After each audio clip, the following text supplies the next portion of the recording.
Assalamualaikum warahmatullahi wabarakatuh.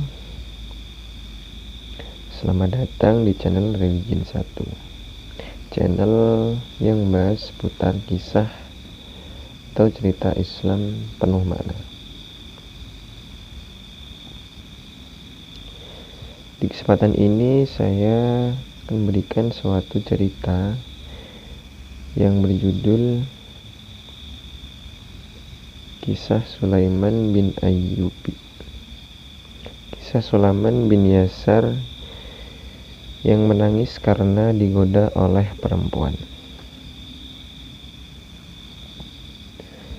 Abu Ayyub Sulaiman bin Yasar adalah seorang ahli ibadah yang tekun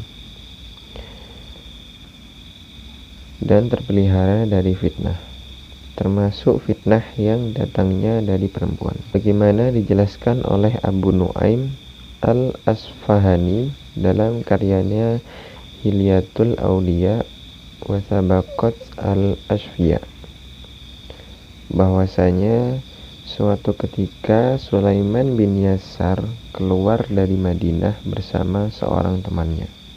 Sampai suatu ketika mereka singgah di Al-Abwa. Temannya berdiri lalu mengambil bekal.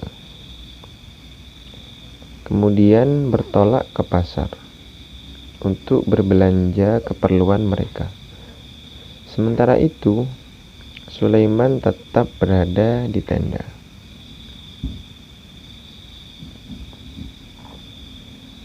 Sulaiman bin Yasar sendiri adalah sosok orang yang berparas paling tampan, dan ia termasuk manusia yang paling warak.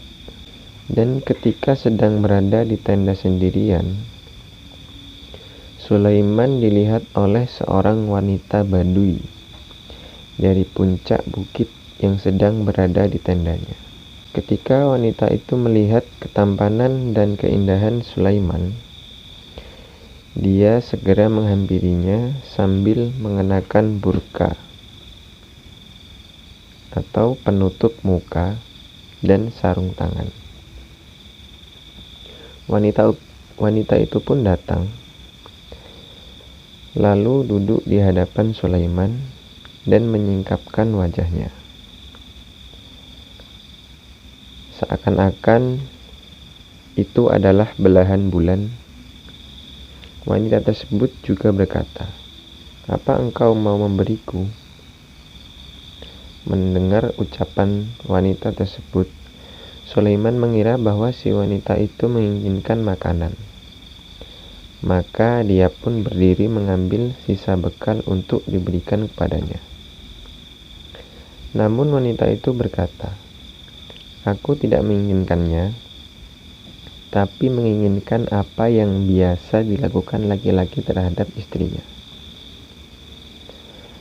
Mendengar ucapan wanita tersebut, Sulaiman pun berkata, "Iblis telah membawamu kepadaku." Sulaiman akhirnya membenamkan kepalanya ke arah bajunya. Lalu dia pun mulai meratap dan terus menangis. Tatkala wanita itu melihatnya demikian, dia pun kembali menurunkan burqa ke bawahnya, lalu melangkahkan kakinya untuk kembali ke tendanya. Tak lama kemudian, teman Sulaiman pun datang setelah berbelanja untuk kebutuhan mereka. Tatkala sang teman melihat Sulaiman dengan mata bengkak karena menangis dan lehernya sudah mengering, dia pun berkata, "Apa yang membuatmu menangis?" Sulaiman pun menjawab, "Aku baik-baik saja. Aku hanya ingat anak perempuanku." Temannya yang tidak percaya dengan ucapan Sulaiman pun kembali berkata, "Tidak, engkau pasti punya cerita. Anak perempuanmu itu telah berlalu 3 tahun atau sekitar itu." Temannya pun terus mendesaknya hingga akhirnya Sulaiman menceritakan tentang wanita Badui yang menghampiri dan menggodanya. Mendengar cerita Sulaiman, temannya pun langsung meletakkan makanan, dan ia pun menangis dengan keras. Sulaiman kemudian berkata kepadanya, "Lalu apa yang membuatmu menangis?" Dia berkata, "Aku lebih berhak menangis daripada kamu." Sulaiman pun bertanya kepadanya, "Mengapa?" "Sungguh aku takut seandainya aku berada di posisimu. Tentu aku tidak sabar terhadapnya," jawab teman Sulaiman. Mereka berdua pun terus menangis. Dan ketika Sulaiman sampai ke Mekah, kemudian melaksanakan tawaf sa'i dan menghampiri Hajar Aswad, dia menyelubungkan pakaiannya lalu mengantuk. Namun tiba-tiba ada seorang lelaki yang sangat tampan, berpostur tinggi, mempesona, dan beraroma sangat wangi. Lalu laki-laki itu menghampiri Sulaiman. Sulaiman pun bertanya kepadanya, "Siapa engkau? Semoga Allah merahmatimu." Laki-laki tersebut kemudian menjawab, "Aku Yusuf bin Yakub." Mendengar nama tersebut, Sulaiman kaget dan berkata, "Yusuf As-Siddiq?" Dia pun menjawab, "Ya." Dan Sulaiman pun kembali berkata kepadanya, "Sesungguhnya perihalmu dan perihal wanita pembesar itu adalah perihal yang sangat menakjubkan."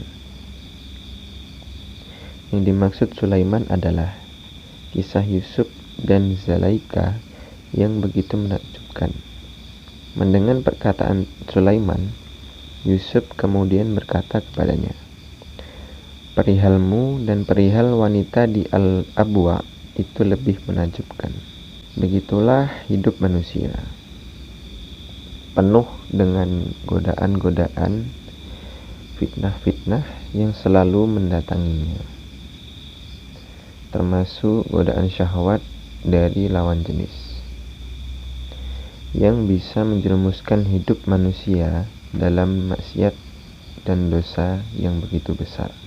Untuk itu, kita harus selalu berdoa dan menguatkan iman kita untuk dijauhkan oleh Allah dari fitnah-fitnah dan godaan-godaan yang mendatangi. Itulah cerita yang kami bawakan, dan nantikan cerita-cerita selanjutnya. Bila ada salah kata, mohon maaf. Sekian dan terima kasih. Assalamualaikum warahmatullahi wabarakatuh.